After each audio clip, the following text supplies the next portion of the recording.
السلام علیکم ورحمۃ اللہ وبرکاتہ۔ دوستو امید کرتا ہوں آپ لوگ خیریت سے ہوں گے، ٹھیک ٹھاک ہوں گے۔ آج کی ہماری ویڈیو کا جو ٹاپک ہے وہ یہ ہے کہ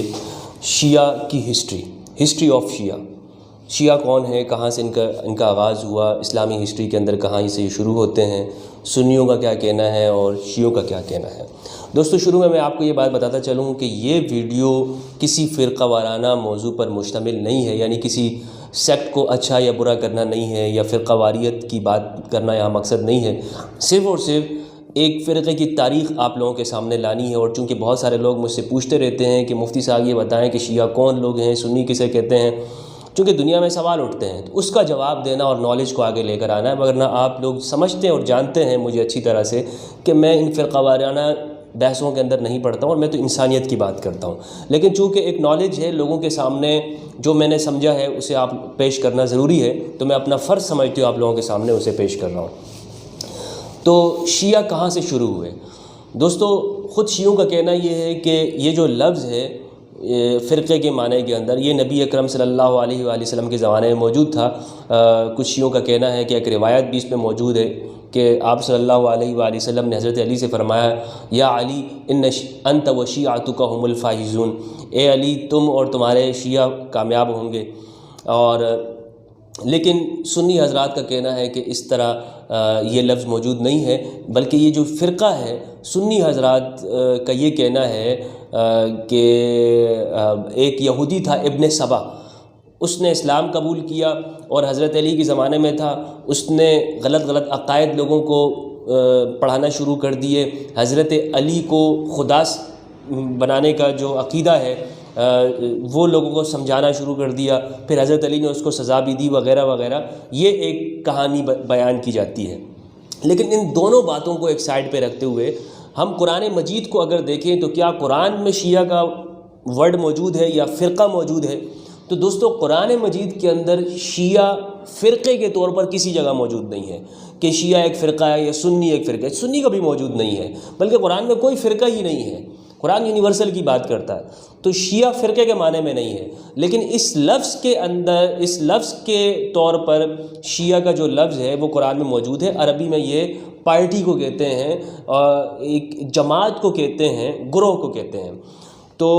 اس معنی میں ہے۔ لیکن عقیدے یا فرقے کے معنی میں جو آج ہمارے ہاں شیعہ دنیا کے اندر موجود ہیں فرقہ، اس معنی میں نہیں ہے کہ ان کے لیے یہ لفظ بولا گیا ہو۔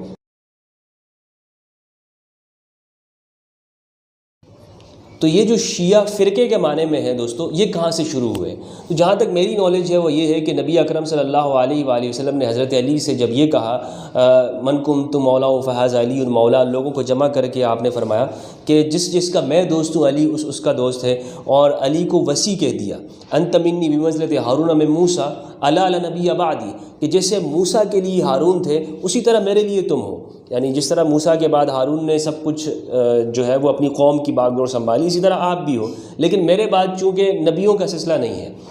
ان کے بعد نبیوں کا سلسلہ تھا تو ہارون نبی بن گئے، لیکن میرے بعد نبی نہیں ہے۔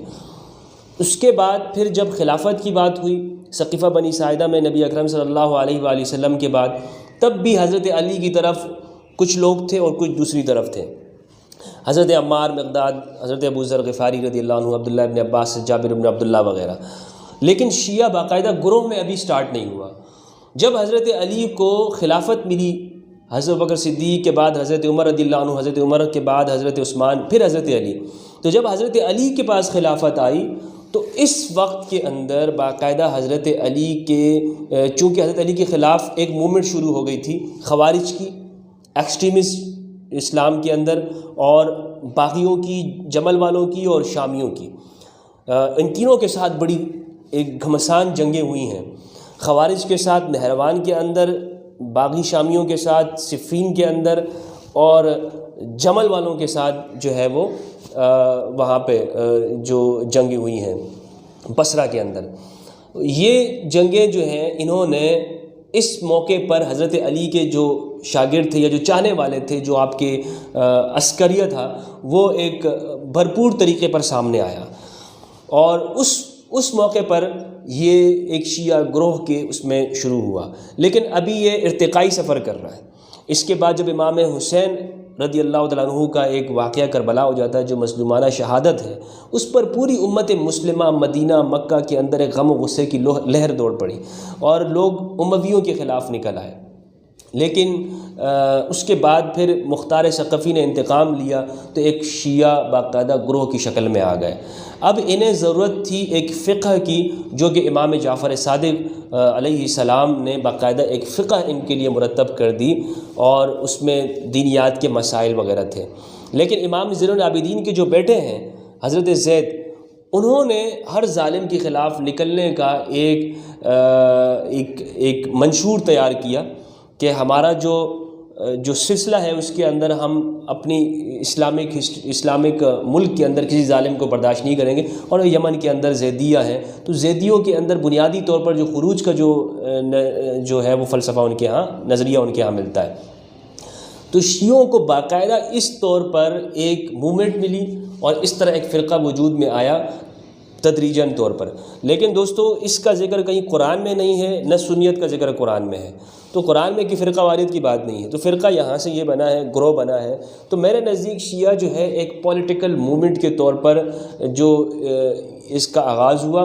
بعد میں امام جعفر صادق، امام باقر نے اسے ایک فقہ کی تدوین یہاں پر کر دی۔ اور جو کہ یاد رہنا چاہیے کہ امام جعفر صادق، امام باقر وہ اہل سنت کے جو تمام امام ہیں، امام ابو حنیفہ، امام مالک، امام شافعی رضی اللہ تعالیٰ عنہم، ان سب کے استاذ ہیں، امام جعفر صادق بھی اور امام باقر بھی اور امام زید بھی۔ امام زید تو امام ابو حنیفہ کے ساتھ قریبی تعلق تھا۔ تو دوستو یہ جو اب یہ شیعہ کے لفظ کو ایسے گالی بنا دی گئی ہے، جیسے میں نے آپ کو شروع میں کہا کہ کچھ لوگ کہتے ہیں کہ یہودیوں نے اس کو شروع کیا، ایک یہودی شخص تھا، اس نے اسلام قبول کیا اور اس نے پھر شیعہ فرقہ وجود۔ تو یہ میرے نزدیک موضوع روایات ہیں۔ سیف ابن عمر التمیمی نے اس کو سب سے پہلے اس کا ذکر کیا ہے، لیکن خود سیف ابن عمر التمیمی کو ہی بڑا ایک زندیق تک لکھا گیا ہے، تو اس شخص کی باتوں کا اعتبار کیسے ہو سکتا ہے؟ تو اب چونکہ سنی اور شیعہ کے بڑے جھگڑے ہوتے ہیں، ایک دوسرے پر الزامات لگتے ہیں، ادھر سے یہودی اور ادھر سے بھی کہا جاتا ہے، ایک دوسرے پر الزامات لگائے جاتے ہیں، تو میں نے چاہا کہ اس کو ذرا کھول کر آپ لوگوں کے سامنے بیان کر دوں، ذرا صاف صاف، بغیر کسی کی سیٹ دیے ہوئے، نہ سنیوں کی نہ شیعوں کی، کیونکہ میرے نزدیک انسانیت اور قرآن مجید ہے، اس لیے میں یہاں پر صاف بات کر رہا ہوں کہ یہ لفظ کوئی ایسا نہیں کہ اس سے خوف کھایا جائے، ڈرا جائے، دور ہوا جائے، یا ایک دوسرے سے مار کٹائی کی جائے، لڑا جائے۔ اسٹڈی کرنی چاہیے اور سامنے لانی چاہیے باتوں کو کہ حقیقت کیا ہے جو ہماری کتابوں کے اندر ہے۔ تو یہ وہ بات تھی میرے نزدیک کہ شیعہ کہاں سے شروع ہوئے اور کون ہیں، ان کی تاریخ کیا ہے اور کیسے آج یہاں تک پہنچے ہیں۔ امید کرتا ہوں کہ آپ لوگوں کو اس پہ رہنمائی ملی ہوگی۔ اگر کوئی سوال ہو تو کمنٹ ضرور کیجیے گا۔ آپ لوگوں کا بہت بہت شکریہ۔